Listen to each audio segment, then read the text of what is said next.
التونسي يعيش في نيس، مشى باش يستنى ولادو يخرجوا من ليكول، يروح بيهم، مشى للقهوة اللي بحذا دارهم على 4:30 تاع العشية، يستنى فيها ولادو، قاعد في القهوة لاباس عليه، الراجل يخدم في شركة فرنسية يعني تابعة الدولة، باش نقولوا لا ريغليمون دو كونت، لا حد شيء معناها ما فيها حد شيء. وين وليت نسمع نيس وفما حادثة وليت نخاف من التوانسة، ونسمع نيس ومارسيليا نخاف من التوانسة.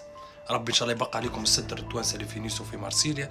الحصيرو واحد ماشي على تروتينات نورمالمون فرنساوي مادام ما جبدوش عليه برشا، ماشي على تروتينات، جبد طف طف طف طف، جرح 7 وقتل زوز، والتونسي هذاك من السبعة اللي تجرحوا، والحمد لله عملوا لهم الاسعافات السبعة ذوك ما مات فيهم حتى واحد لحد الان، ماتوا زوز برك.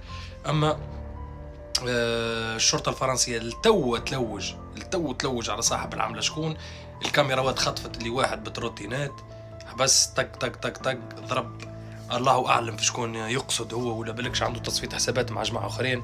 المهم التونسي لاباس، والتوانسة متاع نيس رانا ولينا نخافوا عليكم بحكم نحنا نهبطوا في الحوادث وليزاكسيدون والجرائم اللي تصير في فرنسا الكل.